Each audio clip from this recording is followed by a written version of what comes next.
चॅनलवरती आपल्या सर्वांचं स्वागत। आपण पाहत आहात बिग टीव्ही मराठी। मी तृप्ती कदम। पाहूया आजच्या ठळक घडामोडी। जत तालुक्यात भाजपचं वर्चस्व वाढलं, मात्र सभापती पदावर महाविकास आघाडीची शक्यता। जाडर बोबलाद मतदारसंघातून सावित्रीताई तमनगौडा रवी पाटील यांना सभापती पद मिळण्याची जोरदार चर्चा। जत तालुक्यात नुकत्याच पार पडलेल्या जिल्हा परिषद निवडणुकीत भाजपनं मोठं यश संपादन करत तब्बल 8 जिल्हा परिषद सदस्य निवडून आणले आहेत।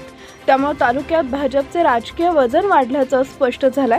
मात्र महाविकास आघाडीच्या वतीनं जाडर बोबलाद जिल्हा परिषद मतदारसंघातून सावित्रीताई तमनगौडा रवी पाटील या एकमेव उमेदवार म्हणून विजयी झाल्या असून त्या जत तालुक्यातील महाविकास आघाडीचे एकमेव जिल्हा परिषद सदस्य ठरले आहेत।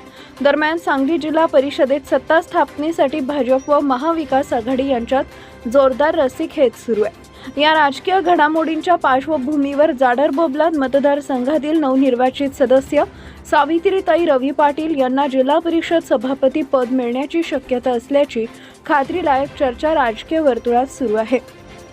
मिळालेल्या माहितीनुसार जिल्हा परिषदेत सत्ता स्थापनेसाठी महाविकास आघाडी व भाजप दोन्ही गटांकडून हालचाली वाढल्या असून सदस्यांना आपल्या बाजूने वळवण्यासाठी प्रयत्न सुरू आहे। या पार्श्वभूमीवर जाडर बोबलाद मतदारसंघातून महाविकास आघाडीच्या वतीनं निवडून आलेल्या सौ रवी पाटील यांचे नाव सभापती पदासाठी आघाडीवर असल्याचं समजतंय। जत तालुक्यात भाजपचे 8 सदस्य निवडून आल्यामुळे भाजपची ताकद मोठ्या प्रमाणात वाढली असली तरी जिल्हा परिषद सत्ता समीकरणं वेगळी असल्याचं सभापती पद महाविकास आघाडीला मिळण्याची शक्यता वर्तवली जाते। त्यामुळे जाडर बोबलाद मतदारसंघातील नागरिकांमध्येही उत्सुकता वाढली असून सौ रवी पाटील यांना सभापती पद मिळाल्यास तालुक्यातील विकास कामांना गती मिळेल अशी अपेक्षा व्यक्त होतीये। दरम्यान जिल्हा परिषद सत्ता स्थापनेबाबत अंतिम निर्णय अद्याप स्पष्ट झालेला नसून पुढील काही दिवसात राजकीय घडामोडींना वेग येण्याची शक्यता आहे।